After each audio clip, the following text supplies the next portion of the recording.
ক্ষমতা, দায়িত্ব এগুলো হচ্ছে আমানত। আপনারা আমানতের বল খেলাপ করেন না।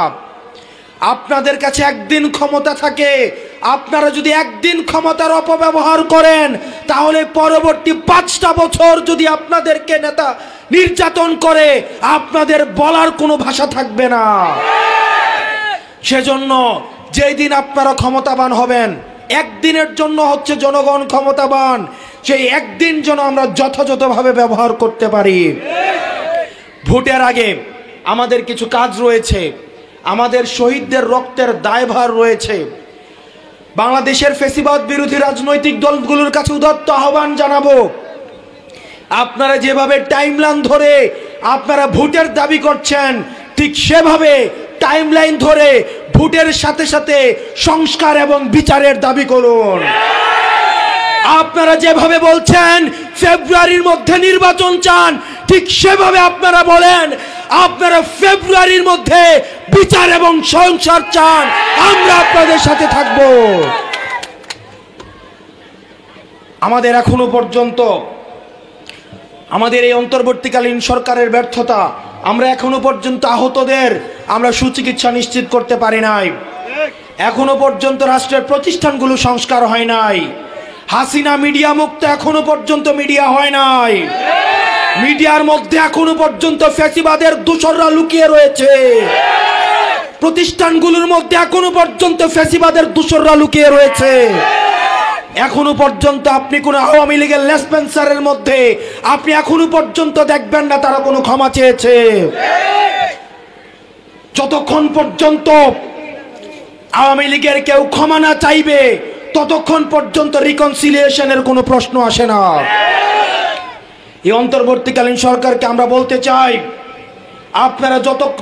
আপনারা যেভাবে নির্বাচনের প্রস্তুতি নিচ্ছেন, যেই গতিতে নির্বাচনের প্রস্তুতি নিচ্ছেন, ঠিক একইভাবে আপনারা প্রতিষ্ঠানগুলোকে আওয়ামী লীগ মুক্ত করুন, মিডিয়াগুলোকে আওয়ামী লীগ মুক্ত করুন, আপনারা বিচার বিভাগকে আওয়ামী লীগ মুক্ত করুন, যেন ভবিষ্যতে বাংলাদেশে কোন জুডিশিয়াল ট্রায়ালের মধ্য দিয়ে আর কাউকে ফাঁসির কাস্টে ঝুলে বিনা বিচারে মৃত্যুবরণ করতে না হয়।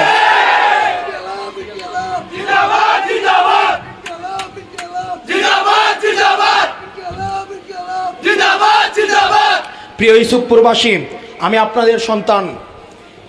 আপনাদের মধ্যে কেউ হয়তো বিএনপি করতে পারেন, কেউ হয়তো অন্য কোনো রাজনৈতিক দল করতে পারেন।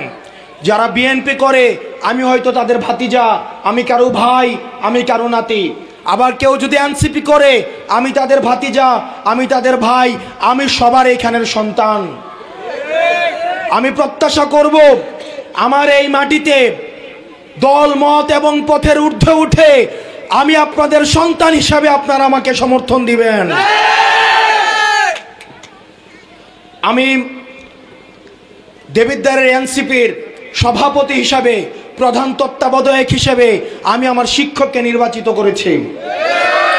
আমি আমার এমন একজন শিক্ষককে নির্বাচিত করেছি যেই শিক্ষক কখনো অন্যায়ের কাছে মাথা নত করে নাই।